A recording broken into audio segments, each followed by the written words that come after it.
All right, we're live. Texans lose to the Jags, but did they really? It is the Locker Room post-game show. Your comments welcomed.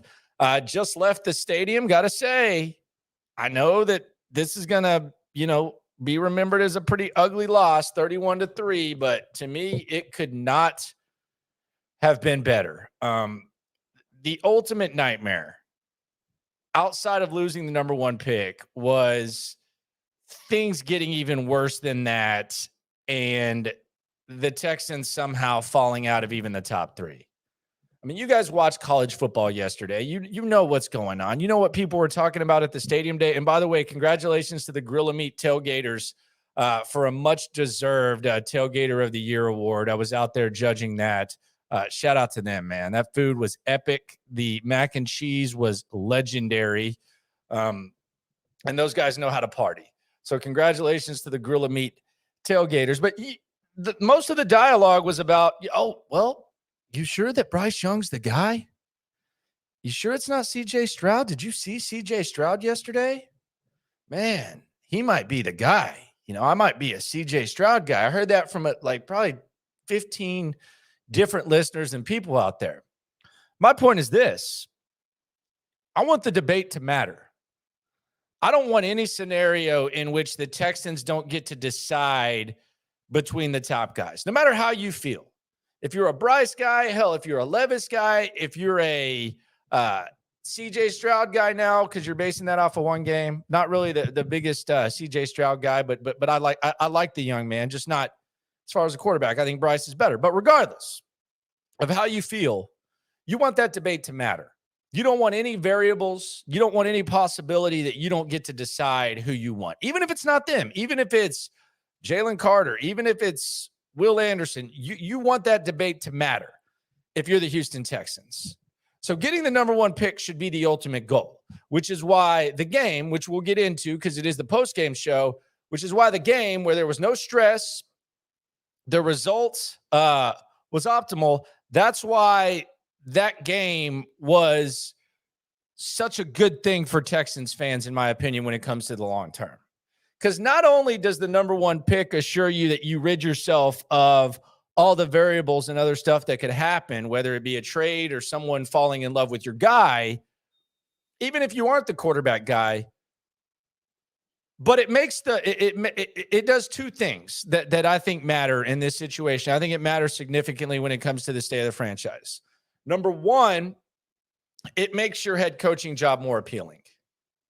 There's a big difference, and there's a different way of presenting your head coaching job, which hasn't been appealing the last 2 years. It's been one of the most unappealing jobs in the world. But it makes it more appealing when you can say, we have the number one pick in the draft. It just does. It really just does. Like, it just sounds better than number two.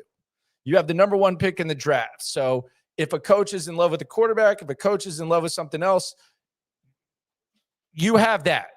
Also, it creates max buzz. And I had DJ Bieneme on earlier this week. I don't think DJ really has like the full pulse. I think he does a good job covering, but I don't think he has like the full pulse of the fan base and the history and all that of the Texans.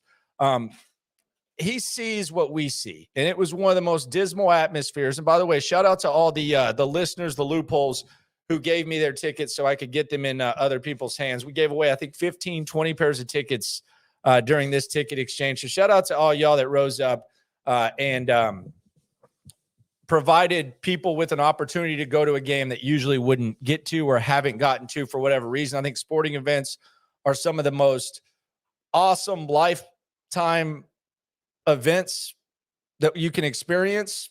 And I think they get better with time. Like, if the Texans get good in 10 years, the people who wouldn't normally get to go to games that got to go today, they're going to remember this. They're going to be like, well, I was there when the Jags were there and they sucked and blah, blah, blah. It's better. And I think sometimes we take it for granted. But you saw what the crowd was. You see how things are. This team needs max buzz. Not just buzz. They need max buzz. This organization, these fans, they need max buzz. And they need to be on the clock. So anytime the NFL draft is up, there should be talk about what are the Texans going to do, or reports Nick Caserio might not do this. He might do this. The Texans had Bryce Young in. The Texans had Will Levis in. The Texans were at CJ Stroud's pro day. Oh my God, Will Anderson visited with them. They need Max Buzz. The stadium is empty. There's some apathy. Max Buzz, not just Buzz, Max Buzz. This isn't New York. They need Max Buzz. Their sins of the past have, fans not trusting them. Nothing exciting about this squad right now to fans that are just bottom line. They need Max Buzz.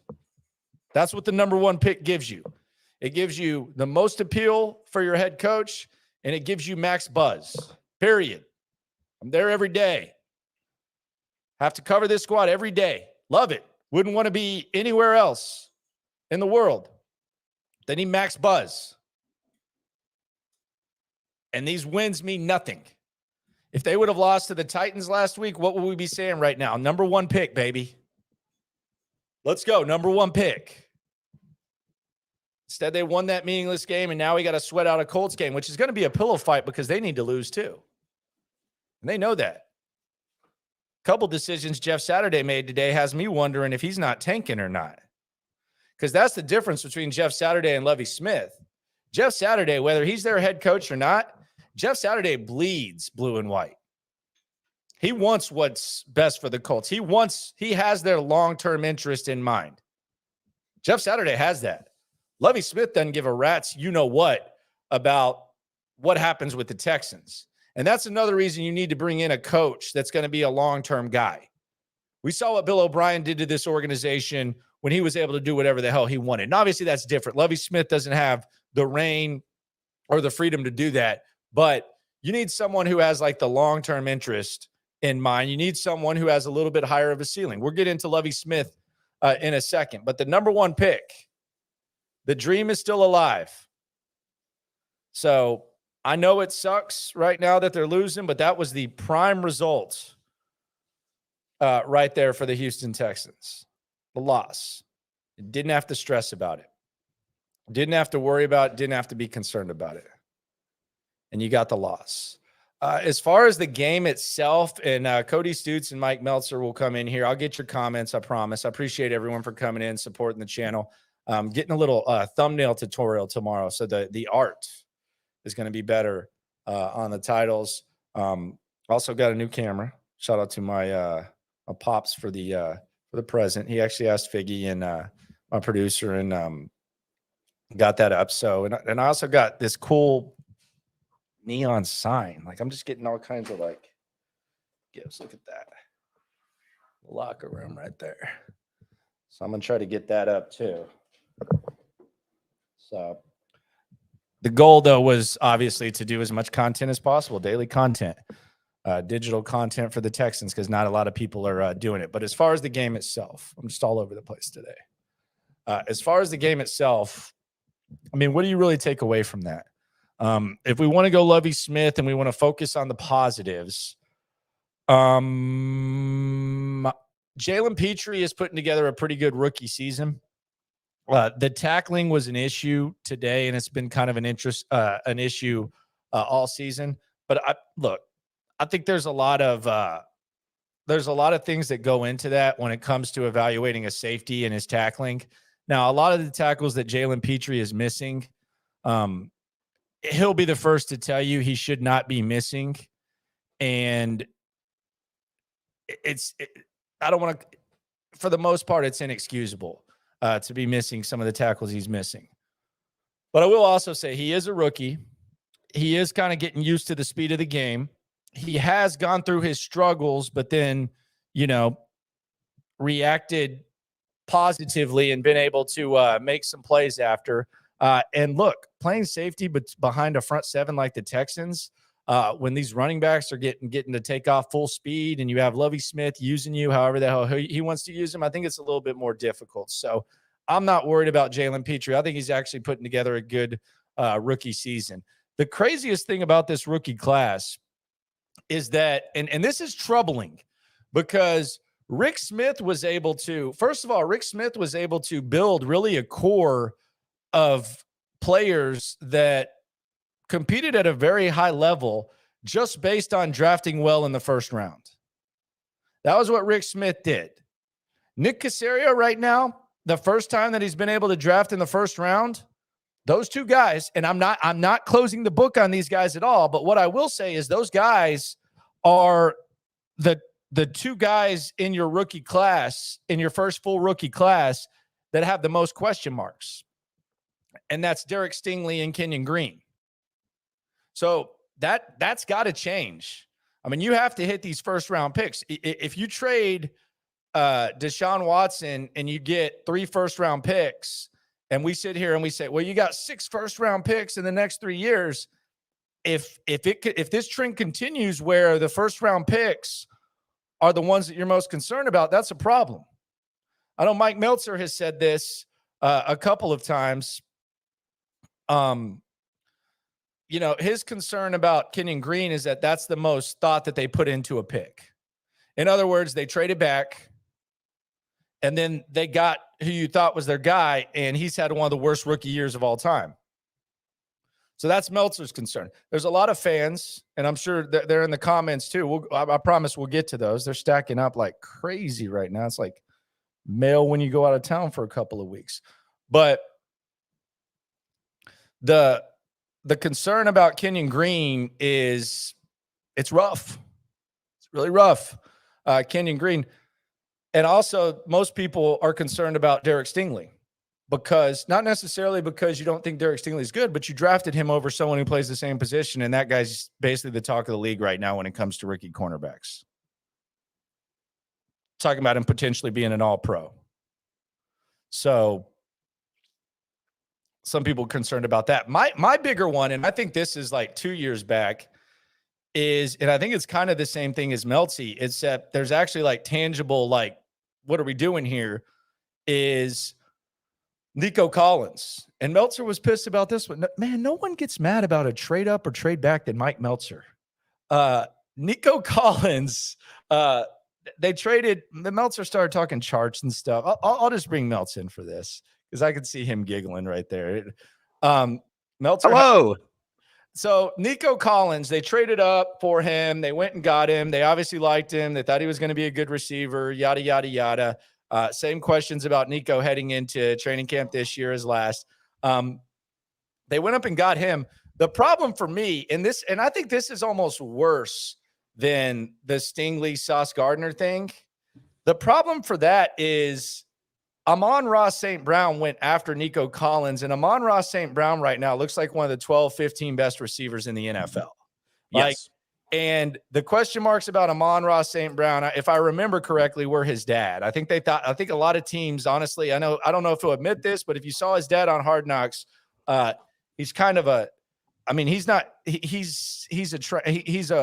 is he, a Mr. Universe twice or something? And he like trains Amon-Ra St. Brown. He called out Kevin Durant for not being able to do a calf raise or something like that. But he went after Nico Collins. He's one of the best receivers. So that's kind of concerning. But I say all that just talking about the first round picks and Jalen Petrie and whatnot. But as far as to put a bow on the in-game results or what I thought about the game itself, I thought Davis Mills threw the ball as poorly as he has all year, and he's been one of the worst quarterbacks in the NFL. I thought Desmond King had a pretty good game. I think Desmond King's a really good piece, a really good depth piece. Jalen Petrie with another interception. And other than that, unless you got something, I don't know what the hell else I'm supposed to take from this ball game, like the game itself. I thought it was a perfect result. I really did. I said that too. I know that bothers some people. You didn't have to stress. It was done immediately. The end. I thought, especially after yesterday's college football games, that it was pivotal for the Texans to at least end up with one of the first 2 picks in the draft. And now they will at least have, at worst, the second pick of the draft, which means between Bryce Young, CJ Stroud, Will Anderson, Jalen Carter, they will have the ability to pick between 3 of those guys. So I thought it was very important, especially considering how pathetic Indianapolis looks, no matter if that game's on the road, that they found a way to lose this game, and they made it pretty stress-free early, falling behind, 28-0. I don't have a whole lot to take away. I also think, honestly, I thought it's a positive the way that Davis Mills looked, because now, after watching that, if there were any questions, there are no questions anymore. They have to bring in a new quarterback, whether that's Nick Caserio drafting a quarterback in round 1, or whether that is bringing in a veteran player. You cannot possibly bring back Davis Mills. I mean, that was the thought already, because you wouldn't be running this modified armed services offense if you really believe in this guy. But based on what happened today, those missed passes down the sidelines to Brandon Cooks, I think Chris Moore as well, just way off on those plays, he's just simply not the answer. It was worth a shot as a third-round pick. Yeah, but we've known that for a while. If you have to tell anyone else that, they're just being stubborn. They should have never bought in, and at this point, they're getting there. But Landry, with this organization, I just want to make it crystal clear: death knell at home. You go winless at home. Do you still think you need that? No, because I understand what you're saying, and you're not alone. There's people that were saying, well, if Lovie Smith wins these next 2 games, then Lovie Smith's going to stay, and Cal might get tricked. Do you still think that's a thing? Do you still think this organization is as dense as it was back? I don't trust that the organization is honest with itself, and so I think that they need things painted completely black and white as much as possible for them to make some of these decisions. Yes. Now, I think they were going to move on from Mills anyway, but I just want all doubt removed. That's what I want. I want all doubt removed. Yeah, and I think if they don't go rookie quarterback, I think they probably go veteran. By the way, I just want to show this since I brought it up. This is Amon-Ra St. Brown's dad, and this was on Hard Knocks.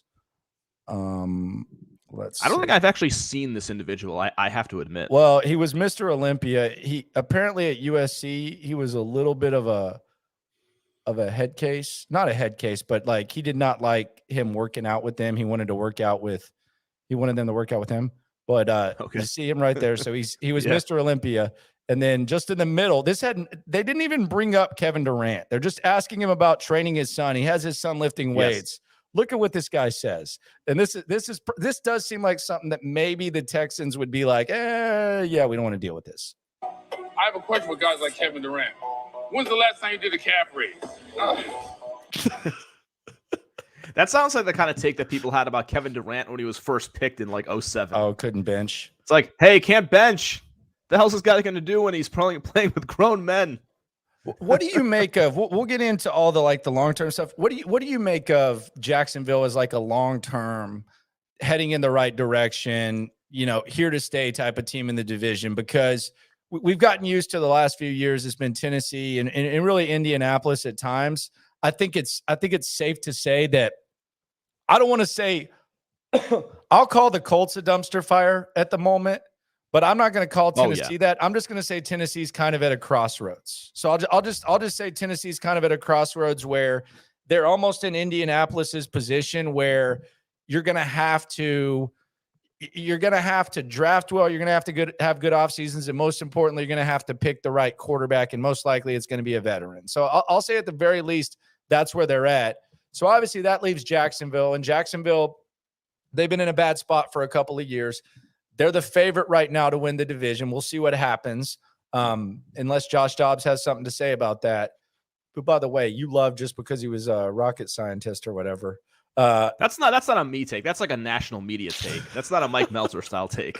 But what do you think of the staying power of Jacksonville? Because as much as I like Trevor Lawrence, as much as I like what they did fixing their receiving core really quickly. I like Travis Etienne. I like Doug Peterson. They have some decent pieces on defense. I think if they had drafted Aiden Hutchinson number 1 overall, I think the outlook of that team would look a lot different, because I think they would have 2 potential game changers on each side of the rock. And I think Aiden Hutchinson had another fumble recovery today. I think another half sack or whatever. If they had gone with Hutchinson, I'd be concerned.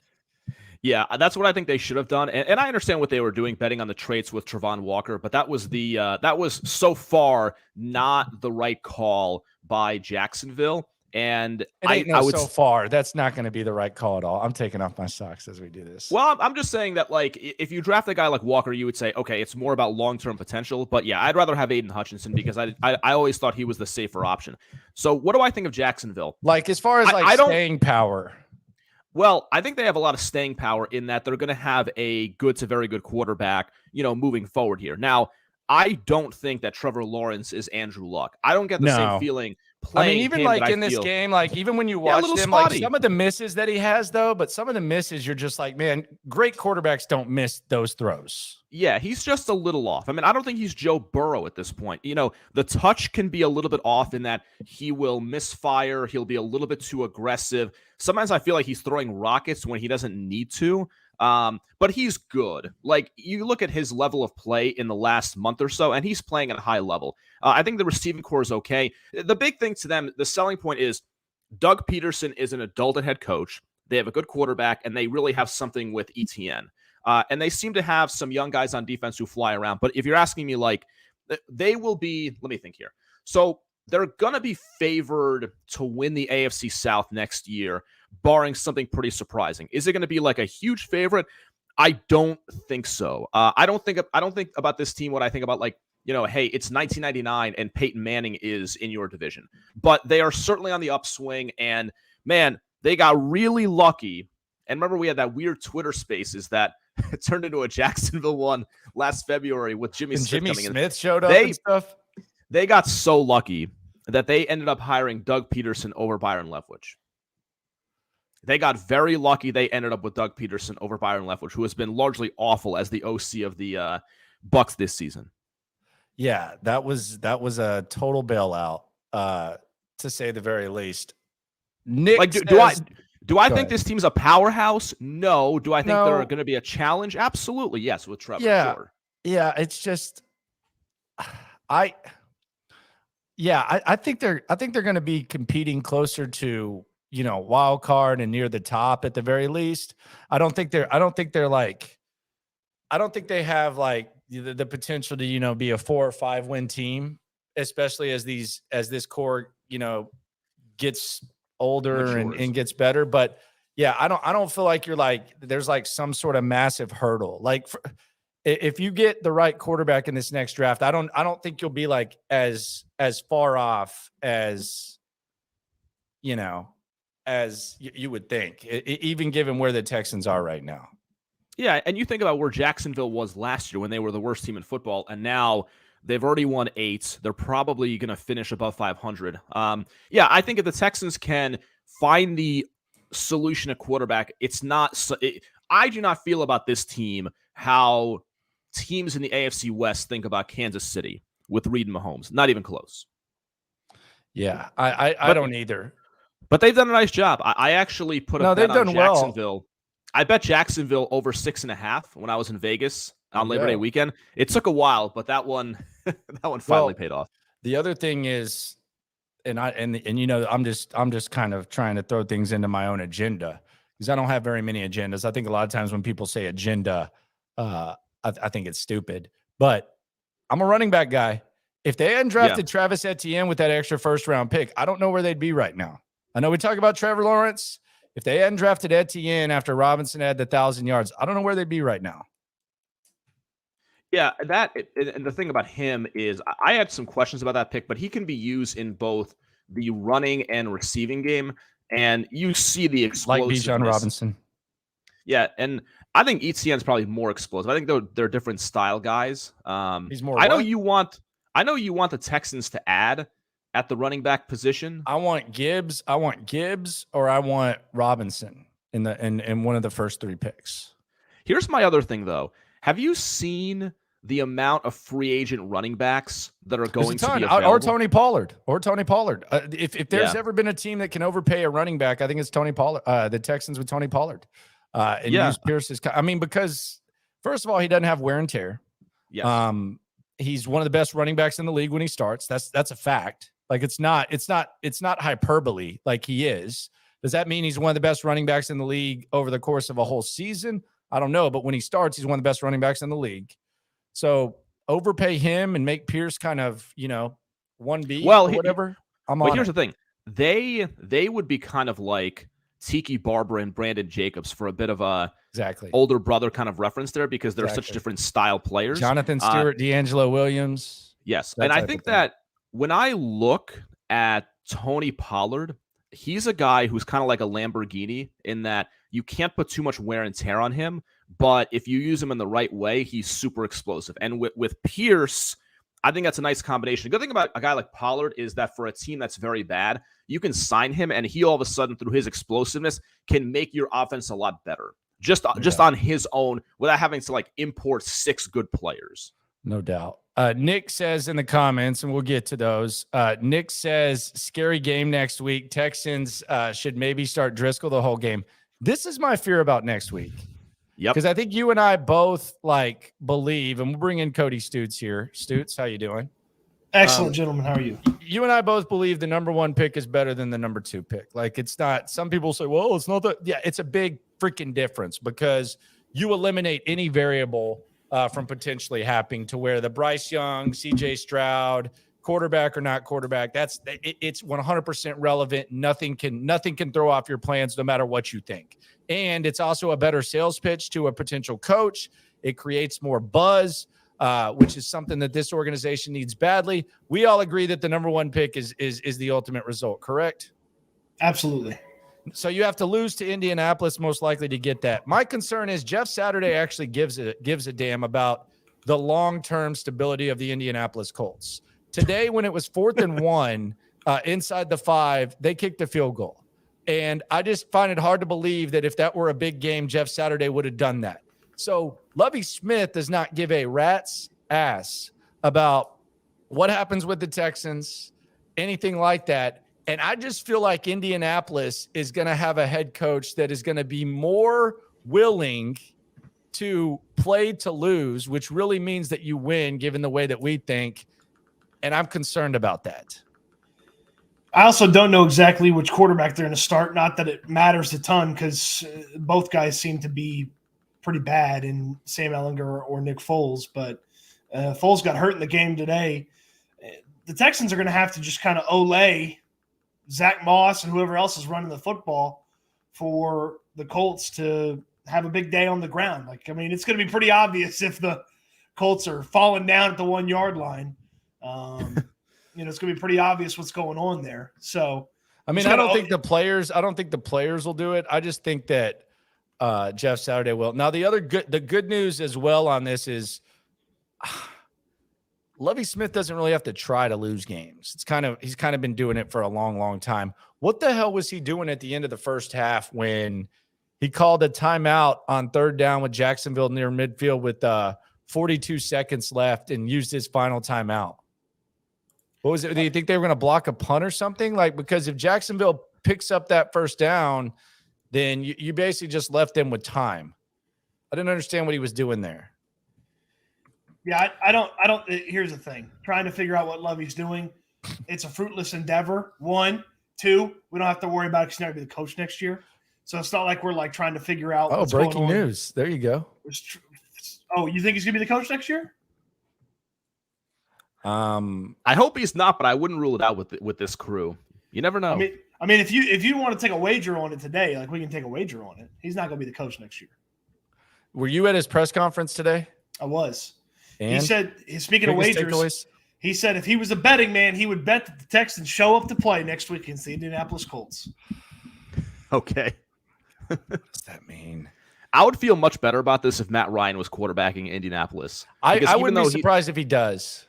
That's what I hope, because even though he's a carcass right now, at least he's still a quasi-professional quarterback. Like Sam Ehlinger, it's like all bets are off, man. I know his numbers were decent, but that's a guy who might be hard to get a loss against the way they're playing.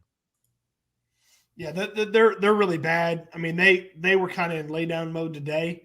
I do wonder if the Texans on a road trip, with the nothing to play for, basically, I do wonder if they'll go into lay down mode. It's not like they were playing real well and playing hard for Lovie. They weren't doing that at the end of today's game. I'm wondering if you look across the landscape of the league, is there another team you would least want to play? if you Then the want Colts? to actually, if you actually want to lose the game.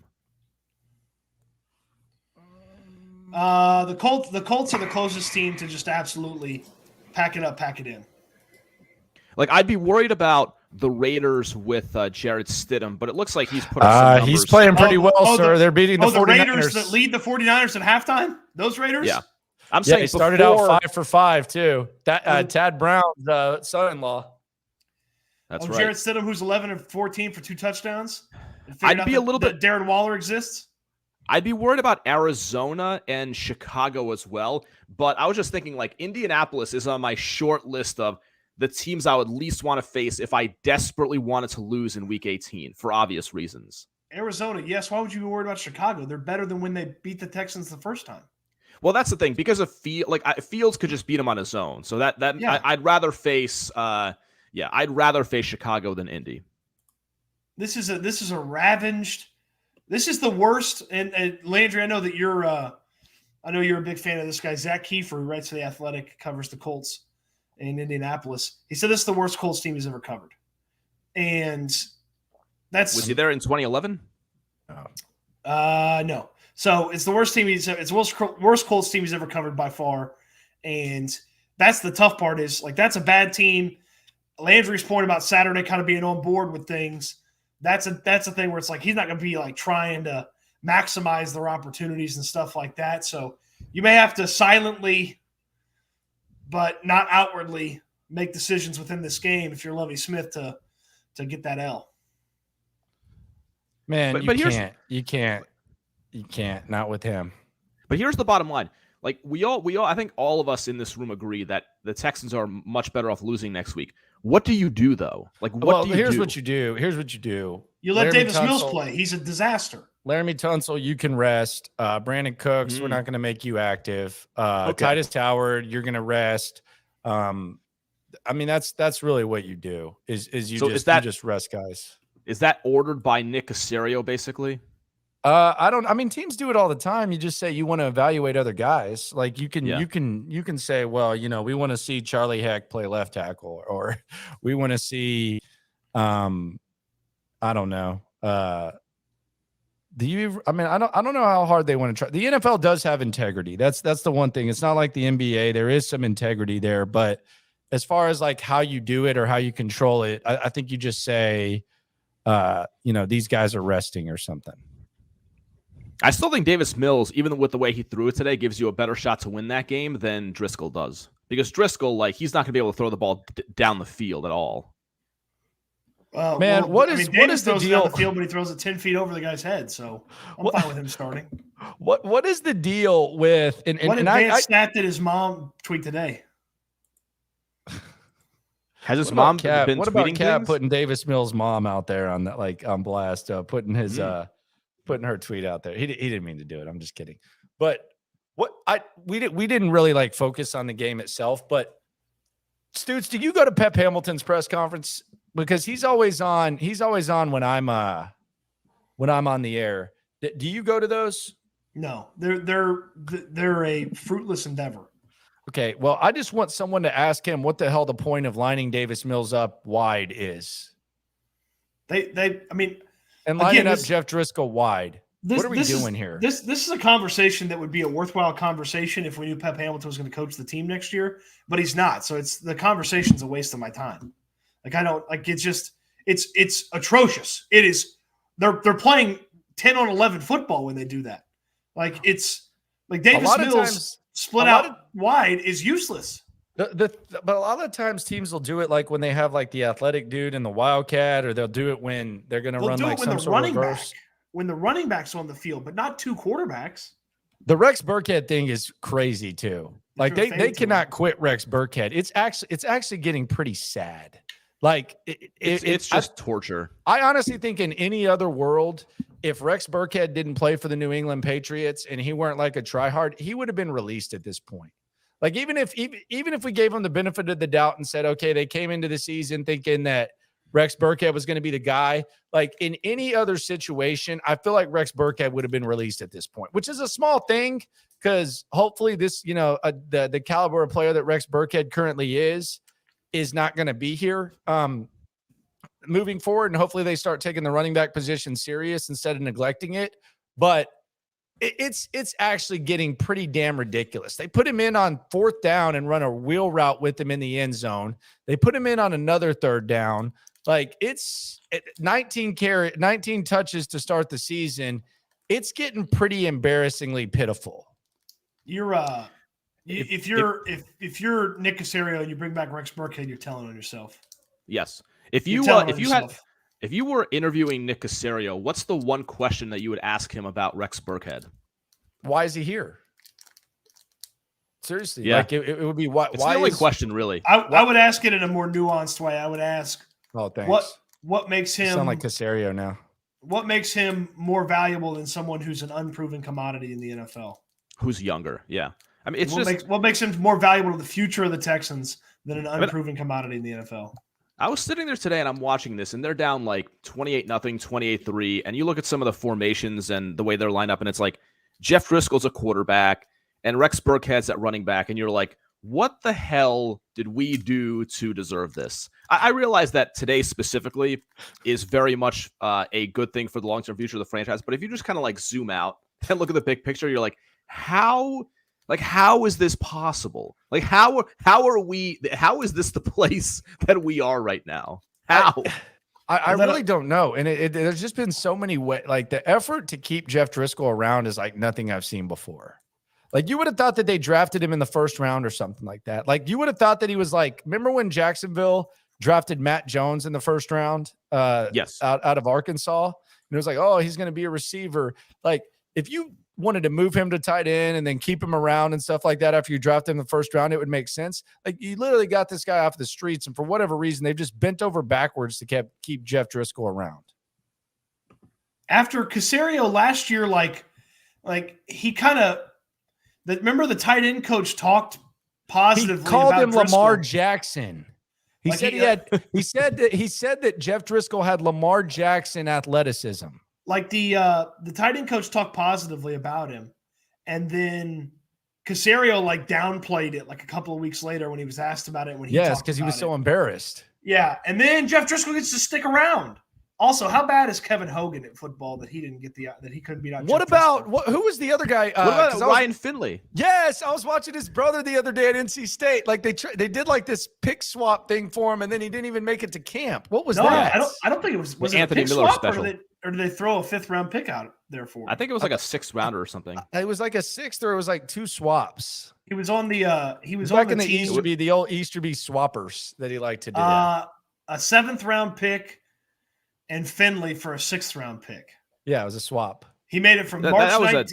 He made it from March 19th to May 24th, and he's never played in the NFL since. And you could say, how do you explain that? You could say it's not that big of a deal, but like you thought enough to bring him in. Like, why not get a look at him? Like, what did he do?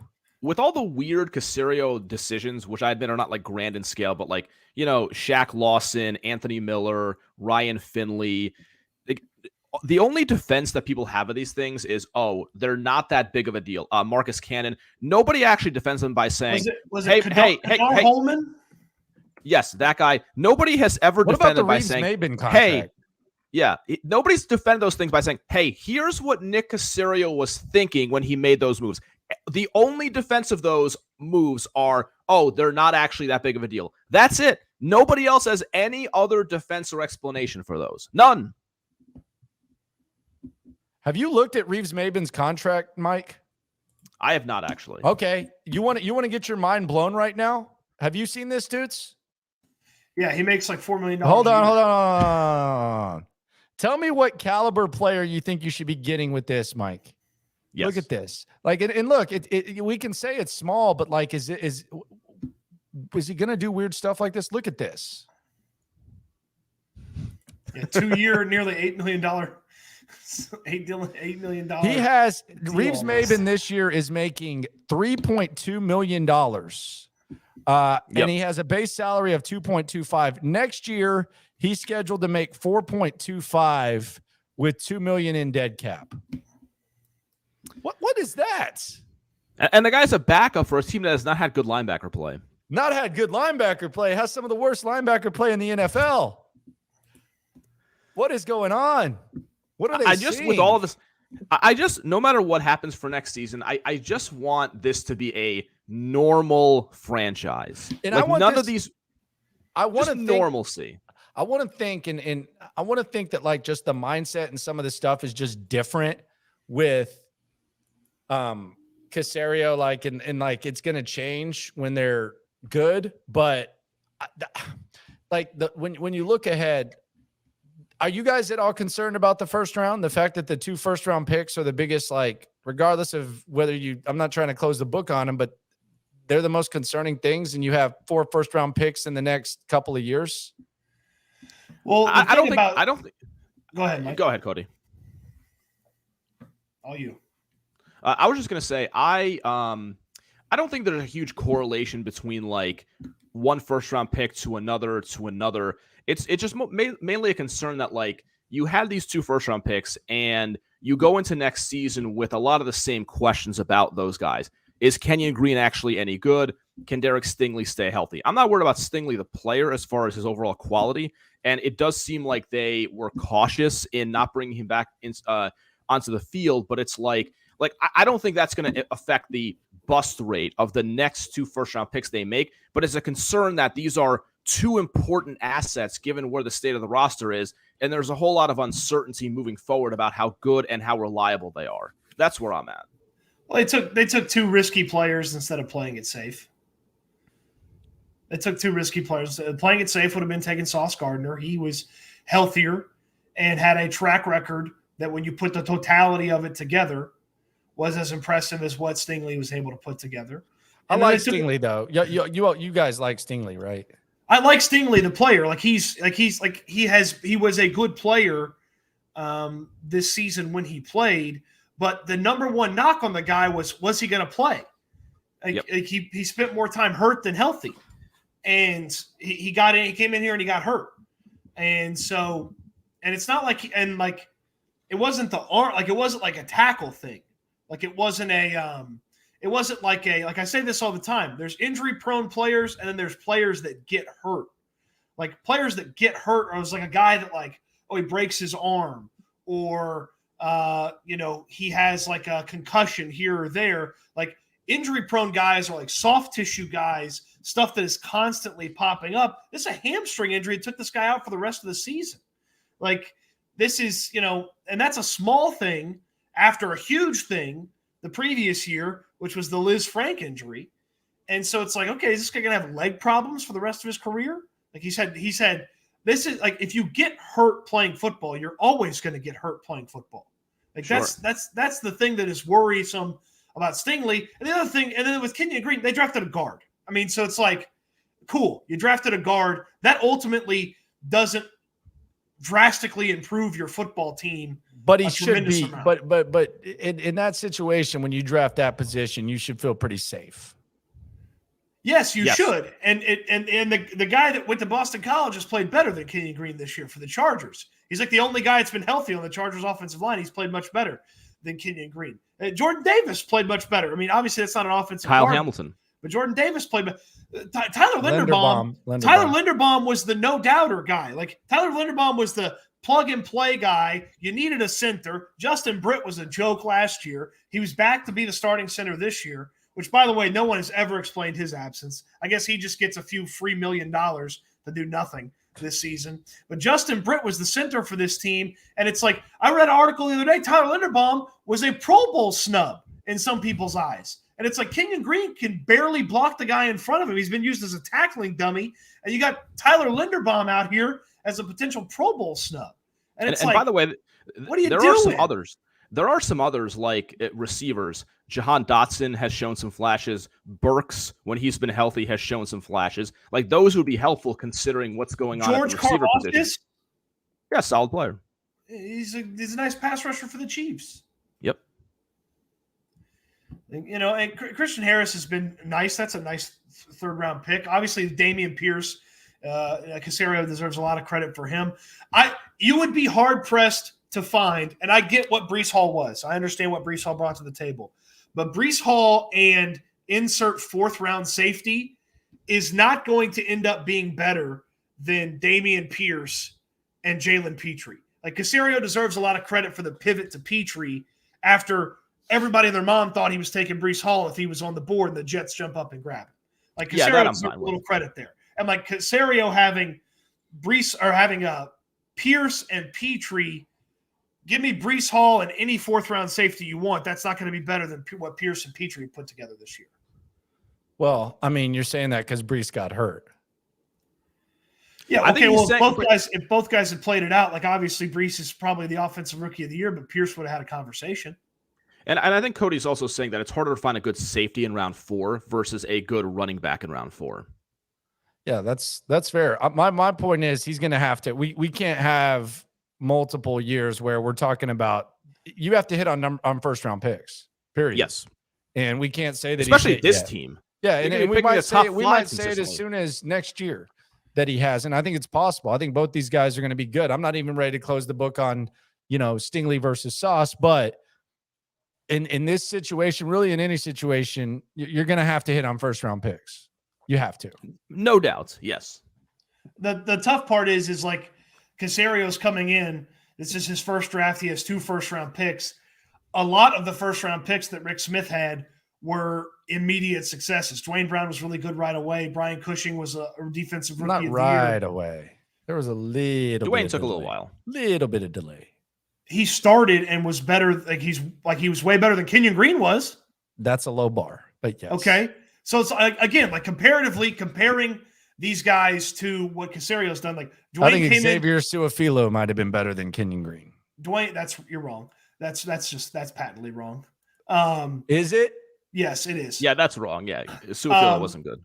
Dwayne Brown came in green right now. He didn't look overmatched at the beginning. Cushing was the defensive rookie of the year. Kareem Jackson had one of the worst rookie seasons we've ever had, turned into a nice player. Obviously, Watt played really well at the end of the year, turned into a monster. Whitney Merciless, first year. Hopkins, first year. Clowney got hurt his first year. Kevin Johnson always stunk.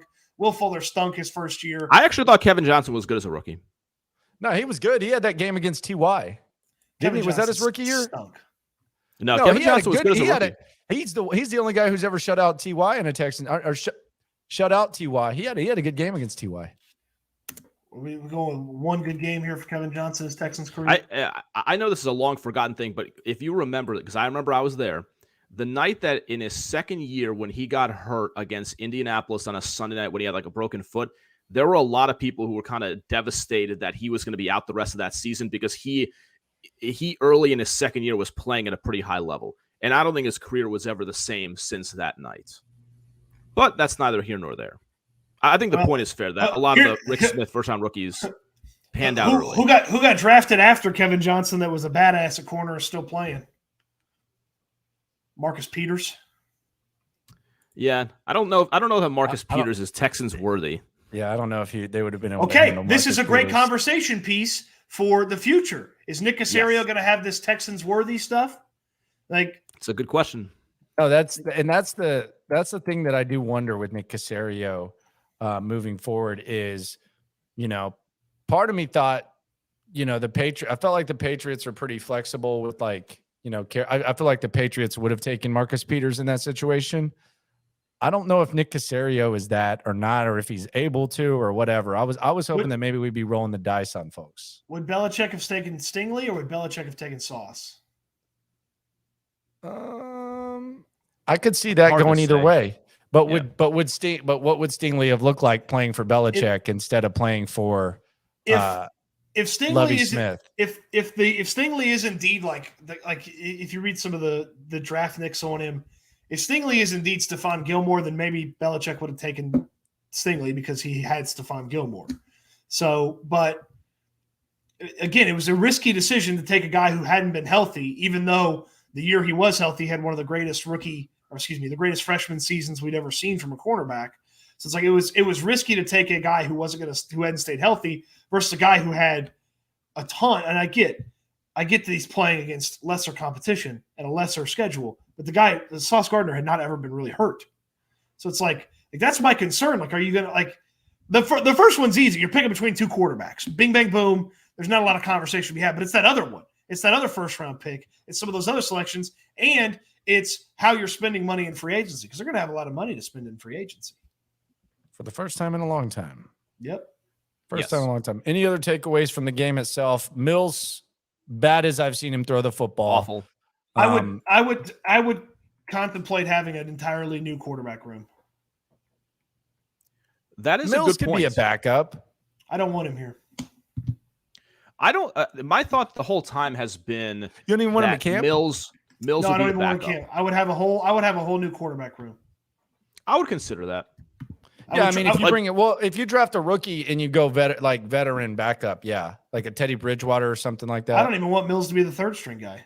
Like I want 3 new dudes. Is that just because you feel like there's too much water under the bridge with Mills from like an emotional standpoint? I don't see the benefit. Okay.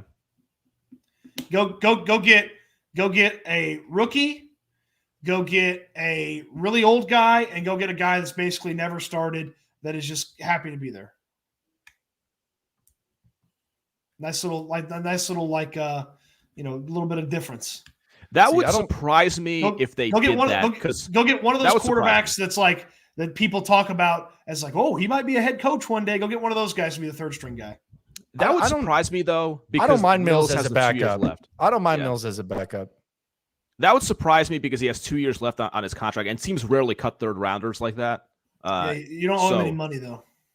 No, I know. I'm just saying, like in terms of you have these years basically for free, more or less. Well, no, because they cost you money. So well, yeah, but it's just the cash per year. Not a big deal. But that's not free. Yeah, Mike, I don't know how you I don't think you understand how free works. If you're telling me, well, I'm saying that like it. Okay, here's my point though.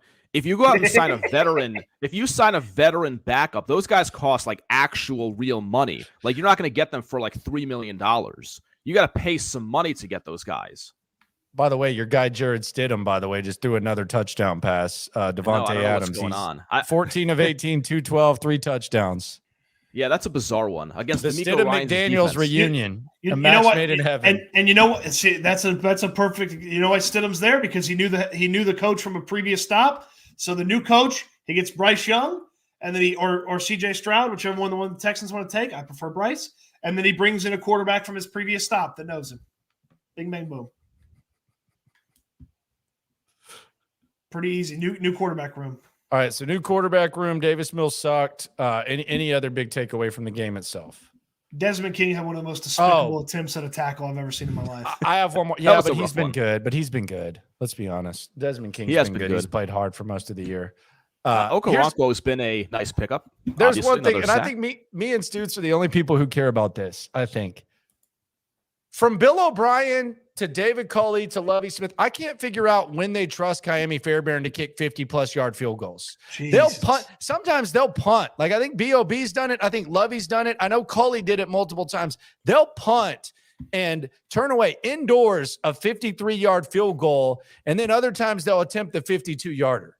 What is the deal with like he nailed that 56? Like I feel fine about Kaimi Fairbairn attempting a 51, 52, 53-yarder all the time. I feel fine about it. If it misses, it misses. I know sometimes it's shaky, it's a roller coaster, but what is the mindset? Like what do they think Kaimi Fairbairn's range is? I can't figure it out because Lovie Smith has turned down 52, 53-yarder this year, I think a couple of times to punt too. Like what do they think Kaimi Fairbairn's range is? And I know that's a little thing. It's been this. It's not just something I can say Lovey believes in. BOB was the same way.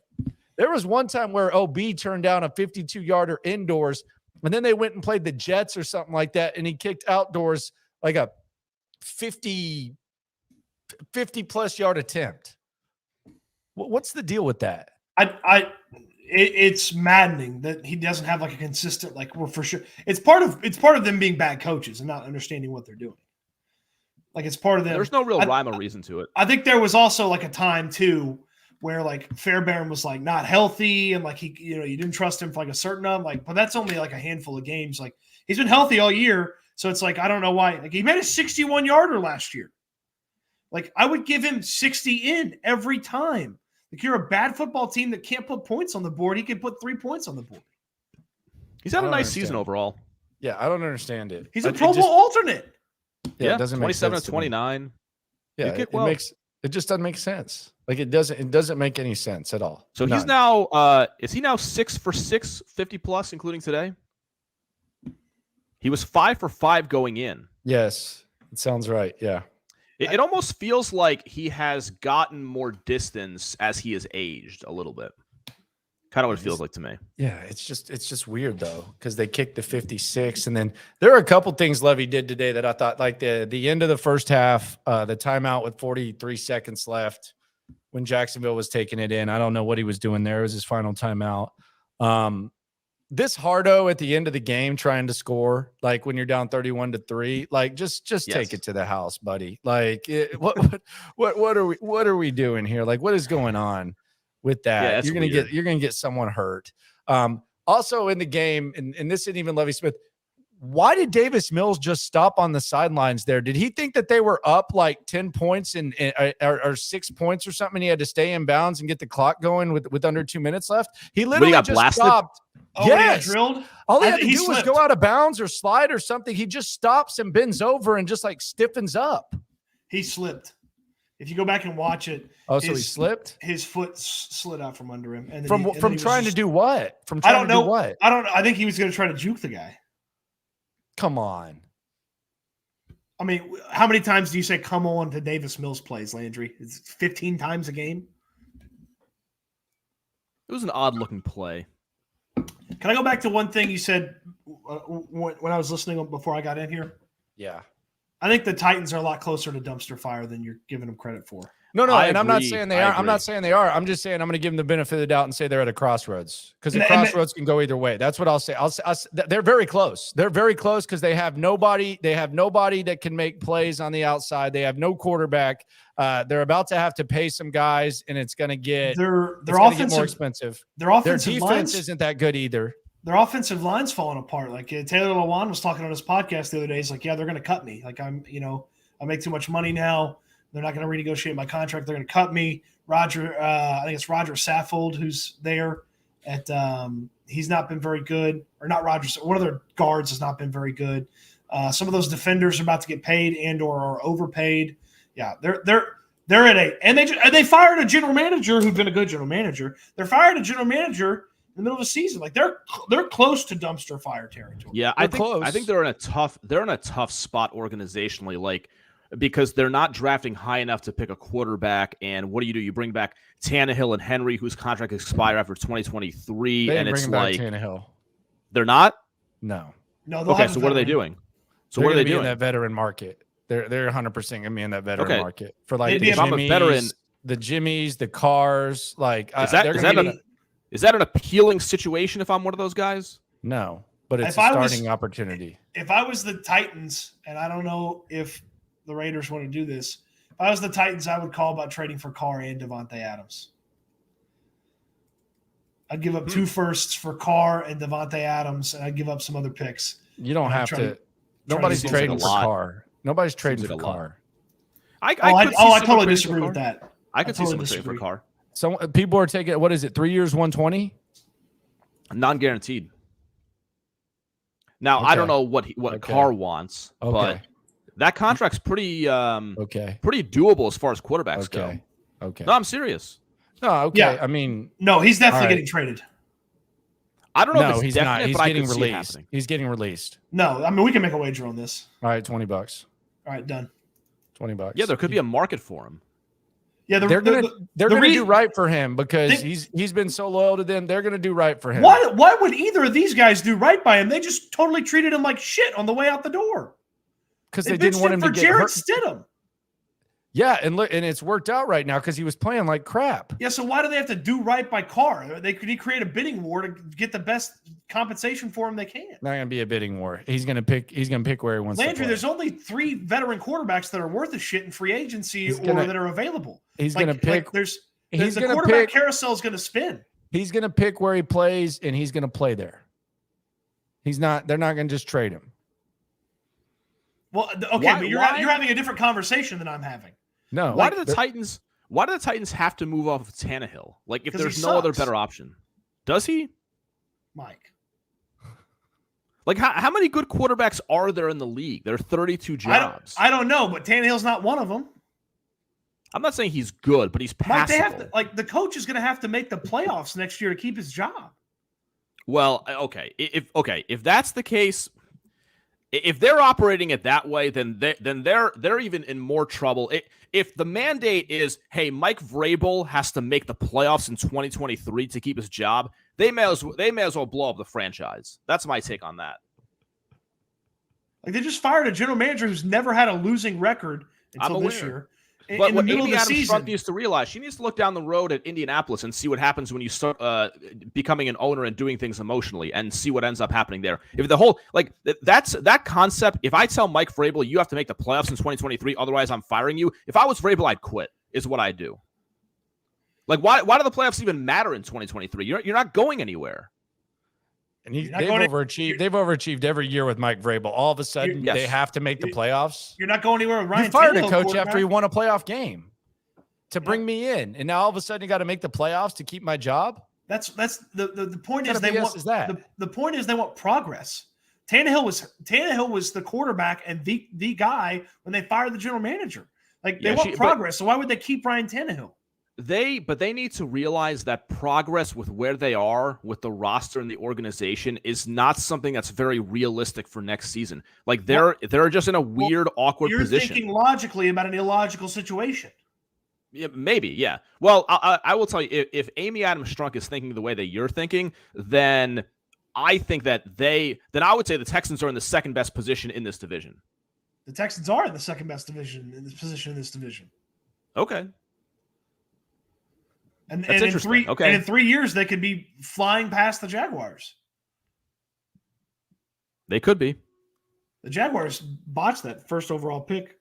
Well, thank God Trevon Walker's for the Jaguars. How much better? How much different do you look at the Jags? That's how I started this out. Like how much different? I look at the Jags so different if they had Aiden Hutchinson on their defense and instead of Trevon Walker. They're just a normal defense now. They don't have anyone that's going to wreck a game. Like Aiden Hutchinson's a guy that can wreck a game. Like Aiden Hutchinson has like Nick Bosa type potential. Like that's what Aiden Hutchinson is. And Nick Bosa is the best defensive player in the league right now.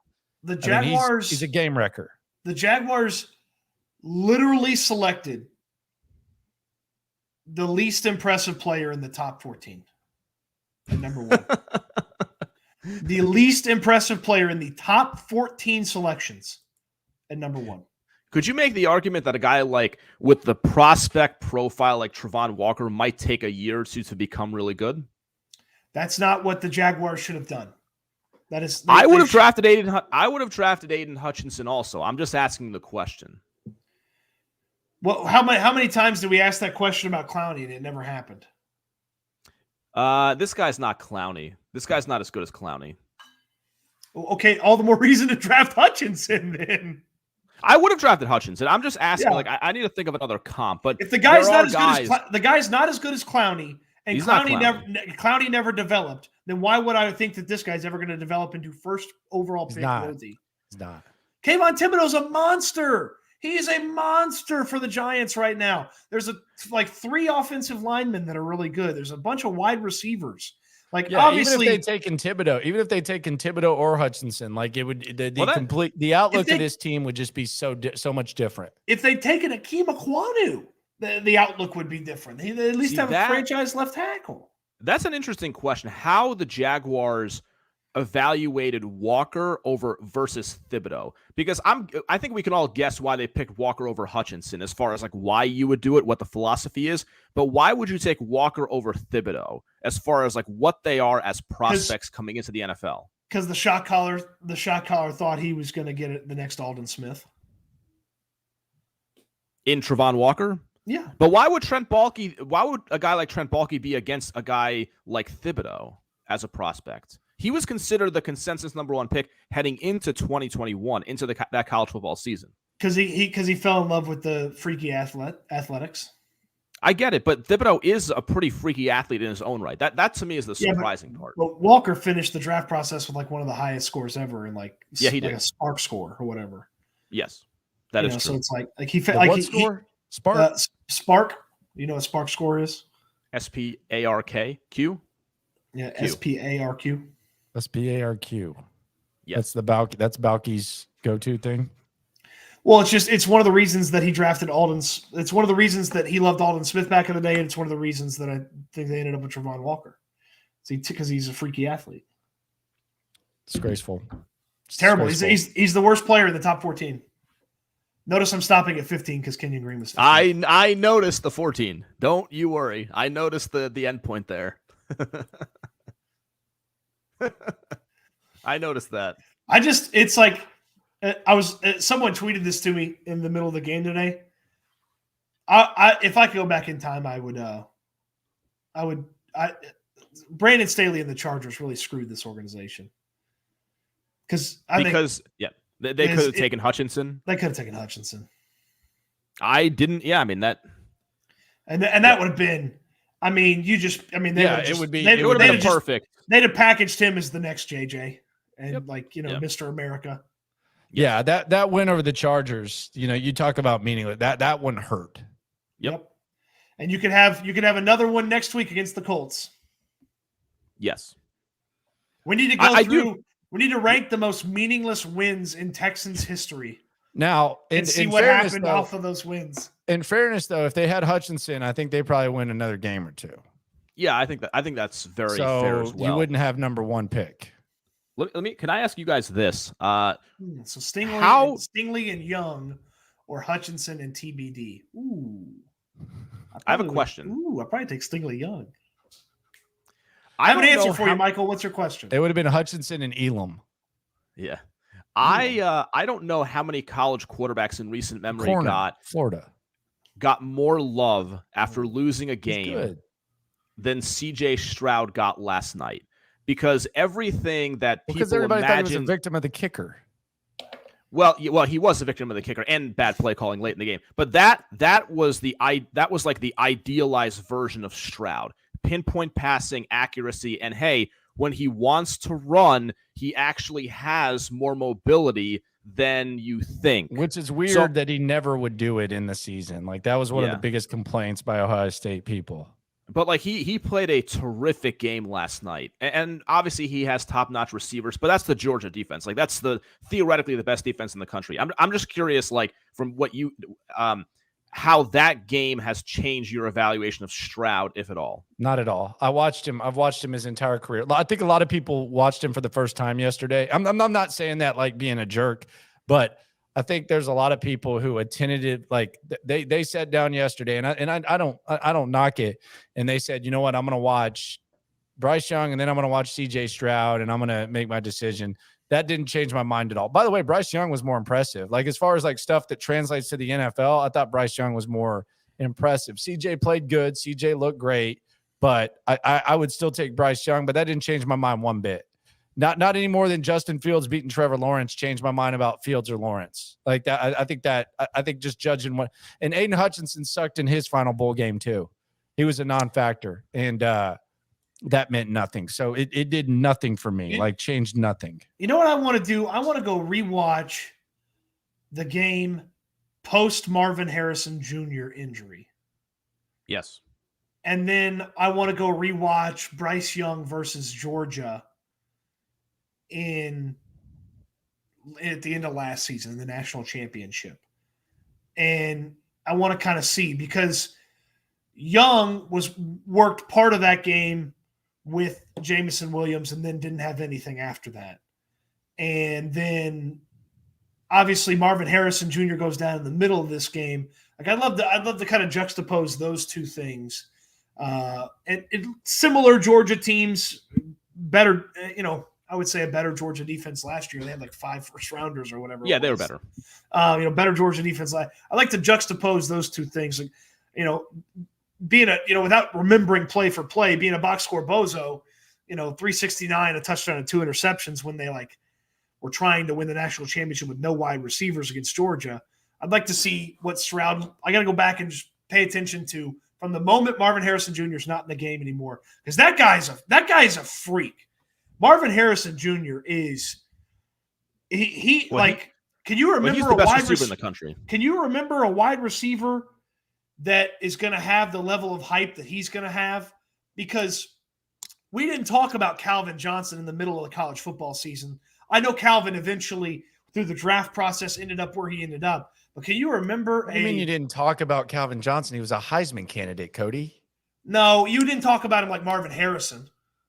What? I don't agree. I don't agree. You're Calvin was nuts. a total You're freak nuts. coming out of Georgia Tech. You're No. crazy. Yeah, you're on Marvin crack. Harrison's gonna have 2 full seasons worth. Yeah, of you're on stuff. crack though. You're on crack to say they weren't talking about What- Calvin was what- the man. What did Like- Calvin do the year before he came out? Calvin was the man. Calvin I was don't have like the unbelievable. stats in front of me, but people were talking about Calvin being like the Heisman guy.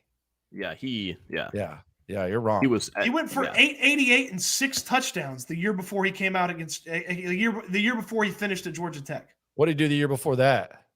837 and 7 touchdowns. Yeah, Calvin Johnson's a freak. Weren't they running the freaking wishbone too, or whatever? Yeah, they were running it. They had the Reggie Ball quarterback. We got to be careful with our revisionist history on that one. But my question specifically was, like, listen, I would take Bryce Young over CJ Stroud. My question was more, does last night change your thought about CJ as like option number 2? Because he played about as well as you can, competition, stage, answered a lot of questions people have about him. Can I finish my Marvin Harrison point here? There we go. Yes, sorry. Calvin Johnson, final year in college, 14 games, 12-0-2, 15 touchdowns. Yeah. Yes. Marvin Harrison, year before he leaves, 12-63, 14 touchdowns. We will not talk in a hype standpoint about a wide receiver like we're talking about Marvin Harrison, and we haven't in a very long time. I mean, Calvin was the 2nd overall pick in the draft. They were saying that he I could go understand- one. Yeah. And we're going to have the same conversation. He was about being Marvin hyped Harrison. up the That's whole point college year. The point I'm trying to make here. You guys are too far in the I'm trees kind of to see starting. the woods. This is making me wonder what 06 version of Cody Stoots was doing. That's my I damn sure would watch conclusion. Georgia Tech. He was Could you even crying. get Georgia Tech on the TV? Everyone was watching Georgia Tech back in that Nobody was time. watching Thursday Night Georgia Football on Tech. ESPN. Calvin was like a legend in those games. 2006 Georgia Tech. Yeah. Mike's over here talking about Thursday Night Football. He had one Thursday Night Football game. And I felt like they were on all the time. Now Stoots gets in this rabbit hole now where he's going to try to research Calvin Johnson and And he only had 6 for 165 and 2 touchdowns. I mean, I agree that Marvin Harrison will have a ton of hype coming into the draft in 2024. Fine, let me change my caveat. It'll be the most hyped wide receiver prospect since Calvin Johnson. There you go. Yeah, that could be Good. fun. Can't It would be one of the 5 most hyped wide receiver prospects of all time. Can't disagree. There you go. Good stuff, man.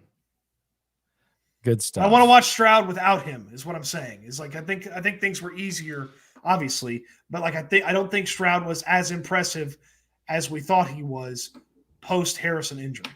Yeah. There we go. That's what I'm getting at. There you go. Anything else to add, fellas? Good day for the franchise. Had to get one of the top 2 picks. Overall, good day in terms of coach, quarterback, evaluation moving forward. Concur. Stoots. That's all I got. Just say Calvin Johnson sucks. Get it over with. He doesn't suck. I'm just telling you that the hype for Marvin Harrison, there's going to be a hype unlike anything we've ever seen. All right. And Bowers. Oh man, Top 15. that's going to be Yeah, that's he's going to everybody's going to be trying to play Madden with trying to get those guys on their team with like the ultimate team stuff. You guys, already know Dude, what their that names is. come up. A lot of people don't know that they're not eligible. So like Bowers and Harrison will come up. Anyway. Yeah, not eligible yet. All right, gents. I wonder if one of them's going to sit out. No. That would surprise me. NIL. Pull a Jamar. NIL. That's a good point. Lots of money. No to be COVID made. either. No COVID either, sir. Lots of money to be made. All right, fellas. Adios. All right, see ya. Thank you. All right, it's Cody Stoots and Mike Meltzer. Post-game show here. Keep subscribing at Landry Locker on Twitter, at Landry Locker on Instagram.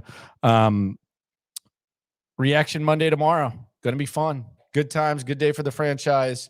Appreciate y'all for listening. No matter what happens, just remember we are in this together. Have a good one.